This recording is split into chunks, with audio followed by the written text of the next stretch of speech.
After being delayed because of the shadow drop of Hades 2, the Rogue Prince of Persia is finally here, and it's made by Evil Empire, a developer that I think originally started doing DLC and extra work on Dead Cells, and then I think eventually pivoted to be the main developer of Dead Cells while Motion Twin work on their new game. And you can see that this is made by a developer that has made Dead Cells. It feels like Dead Cells.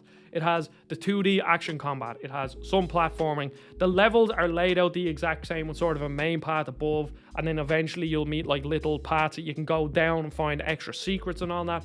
But what I think they did really successfully here, and this is what I'm most looking forward to as this game goes along development, is that they perfectly incorporated Prince of Persia elements like drinking from the well to be able to heal, running along walls and swinging from ropes and vines and poles and everything. And also, they even got the little details, like when you dodge over an enemy, you do the exact same thing that the prince did in Sands of Time, where you flip over their back and you slash down as you come down. And I know that because I just played Sands of Time for the first time, 2024, shameless plug, on my retro channel. But I think they did a really good job there. Now, in saying that, the Rogue Prince of Persia did launch in early access. And with that, you're going to have certain problems. The game obviously isn't content complete, so it's going to feel quite sparse. There will be certain things that might feel a bit janky. Maybe you might latch onto a platform where you didn't mean to. Other times you might get a bug, or the performance mightn't be great. But as a foundation for what I think this game can become whenever this game is fully released, I think Prince of Persia is extremely solid. So if you don't know what the Dead Cells and then the Rogue Prince of Persia loop is, it's basically a 2D action platformer roguelike. You're going to run through different biomes, killing a load of enemies, and in the case of Prince of Persia, there is a fair bit of combat, but there's also a lot of platforming, which I think kind of sets it apart from Dead Cells, and honestly the reason why I think, as a loop, I prefer this over Dead Cells. I have to sort of preface this whole review is that for years I've tried to get into Dead Cells. I absolutely adore roguelikes, I really do. But there was always something about Dead Cells that just kind of, I don't know, I just could never get into it. Not that I don't like the game, I like it, I think it feels good, the combat feels good, there's loads of secrets, loads of extras to find, which is what I think a roguelike needs. But every single time I sat down to get into it, I would play it for between 5 and 10 hours and then give up. But with the Rogue Prince of Persia, the thing that sets it apart is that you will be fighting spongy enemies just like in Dead Cells. But one thing that really stood out to me is that a lot of these sort of secret rooms where you find chests with loads of items are actually platforming challenges. And I really like this change of pace. Now, from sort of a content standpoint, I was doing a lot of the same platforming challenge rooms, and that's just what's going to happen when you only have X amount of biomes. Hopefully in the future, when the game is fully complete, there will be more biomes, there'll be more variety in these platforming challenges. But when you go into those rooms and you see, oh, I have to jump up there and get this switch to open this platform, and then that means I can jump off that platform and run up here and jump off this wall. And later on in the later biomes, even though there are only, I think maybe 4 or 5 biomes in this game right now, they get quite difficult and there's spikes and you have to perfectly time your wall runs. And I just love how it switches it up. Because those extra rooms in these Dead Cells or whatever, you go in and you're expecting, oh, there's going to be some spongy boss that I have to fight here, and that's fine. But eventually that just kind of gets a bit grating. But here it's like, oh, I might get enemies that I have to fight, or I might get a platforming challenge. And I know there's platforming challenges in other roguelikes, 2D platformer roguelikes, but here it felt really fluid and really smooth, because as the prince, you can run, you can jump, you can dash, you can wall ride just like in Prince of Persia Sands of Time. Now, there are a couple of almost bits of jank where you might grab onto a ledge where you didn't mean to, or you might drop off a ledge where you didn't mean to. And in general, the platforming is quite sticky. So just to give an example, when you dodge over an enemy, you do the Prince of Persia thing where you dodge and then you jump over them and then you're facing them so that you can attack them. And that's a really smooth, just a quick quality of life change that I actually much prefer over Dead Cells. Because when you're in Dead Cells and you dodge through an enemy, there's just a constant like right dodge left to get back to them so that you can attack them. But here the game kind of just incorporates that into one button press so that when you dodge over an enemy, you dodge and then you're ready to attack. So you just go dodge square and it's great.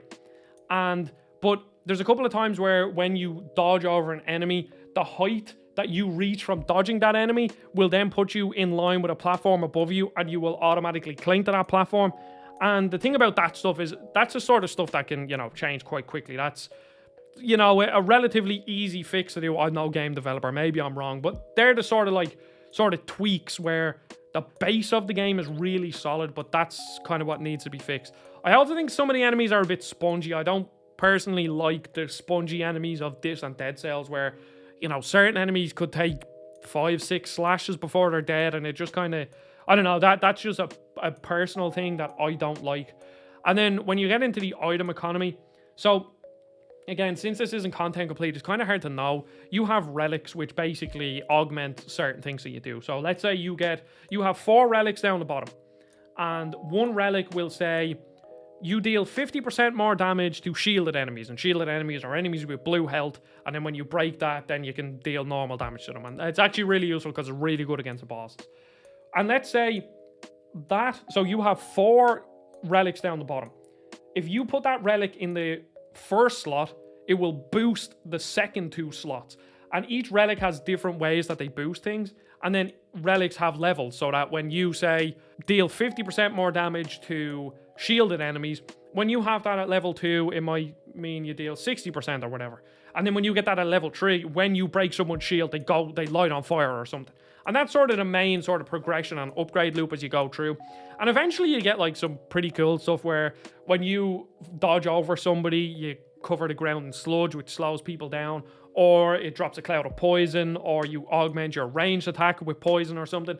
And I do like that. I can kind of see there's a bit of build going there where maybe you can get sludge or tar or whatever it's called, but then you also have fire, and you can set that sludge on fire, which is really cool. So I like that as a concept. Now, I just think in general it's kind of a bit content bare with the amount of relics, which is fine. You know, it is early access, so obviously that's just part of a game being early access. And then the weapons are where I think I have the biggest problem, because I don't actually like a lot of the weapons. You start with these daggers that are like really quick slashes, and then you can do a charge attack that you slash through, which I like as a move. And then you get a sword that does this, like, the charge attack is a triple slash that's really powerful. But then the other weapons that I've come into contact with, I don't like. There's basically these claws that are really close quarters. I don't like them. There's a big heavy axe, which I don't like. I just don't like heavy weapons. And then you have a heavy broadsword that is probably the best of the heavy weapons, because the charge attack launches the enemies up into the air. But I found that only the sword was the only good boss buster, because you had a really long string of combos where the other ones just kind of felt a bit weak. And then the weakest of all the weapons that I used was the spear, and this weapon is just genuinely awful. I was streaming the game when I got the code, and I was trying to fight a boss, and you just deal no damage. It's as simple as that. You deal absolutely 0 damage. And so far there's only 2 bosses in the game, but I really like them. The first boss is like a very typical, like, this is a big guy, and he's gonna run to one side of the screen, launch a projectile, you dodge it, you fight him, you know, that's fine. But the second boss is really inventive. So he's almost like a 2 or 3 phase boss. So he's in the middle of the screen when you get there, and he has a string of attacks. One of them is basically this beam that covers the screen, and you have to strategically place yourself on like a platform so that a wall blocks you, which is cool. And then he does this one that sends out a beam horizontally across the screen, and again you have to position yourself, climb up, like bait the attack, climb up out of the radius, hopefully it doesn't hit you, and then drop down so that the next one doesn't hit you, and that's cool. But then he has this other attack that's full beams that cover the screen, and you can only hide in a certain spot. And then in between the phases, you have to do this platforming challenge where there's like sludge rising up from the bottom of the screen, and you have to frantically make your way up without taking any damage. Now, if you do take damage, you get spawned above, so it's not like overly punishing. You take a fair bit of damage, but I really like that boss fight, and I hope they continue with that sort of stuff. And then, like, as the story and biomes and secrets kind of go along, even though I only played the game for 3.5 hours and I did beat it, I got to the end screen where it said, oh, that's all, folks, basically.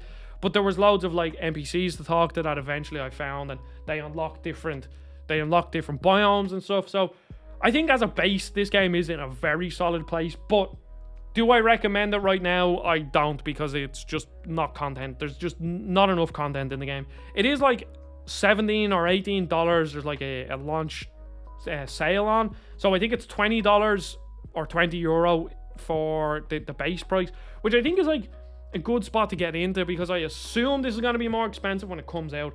But right now I just can't recommend it. Again, like 3.5 hours of content, and like I saw some reviewer say it was 10 hours of content. Now maybe I'm missing stuff, but I think I've unlocked every weapon bar 1. I don't have all the relics, but I don't really care about the relics all that much right now. I'm not grinding just to be able to get them. So right now, it's in a very solid spot. The music is absolutely fantastic. The game looks gorgeous. It's a great base for a roguelike, and I am hoping that in the future this will be an amazing roguelike, and it has the basis of it. So right now, I don't recommend it, but it is a very solid game. So Evil Empire did a good job. Let's hope they continue with loads of updates. He said they're going to do weekly updates, which I don't know how I feel about that. I think these games are personally better off getting big content drops, because no one's gonna really care, like from a marketing standpoint, no one's gonna really care, like, oh, they added in one mini boss, or they added in 2 new enemy types, or they added in 2 new weapons. No one's gonna care about that.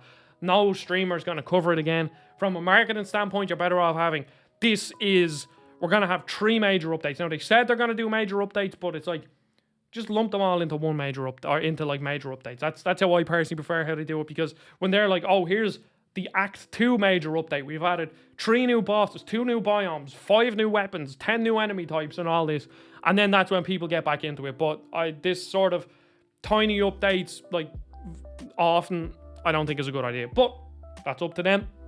Thank you very much for watching. I'll have loads more reviews, loads more videos on Retrobution. I appreciate you. Don't forget to subscribe, do all that crap.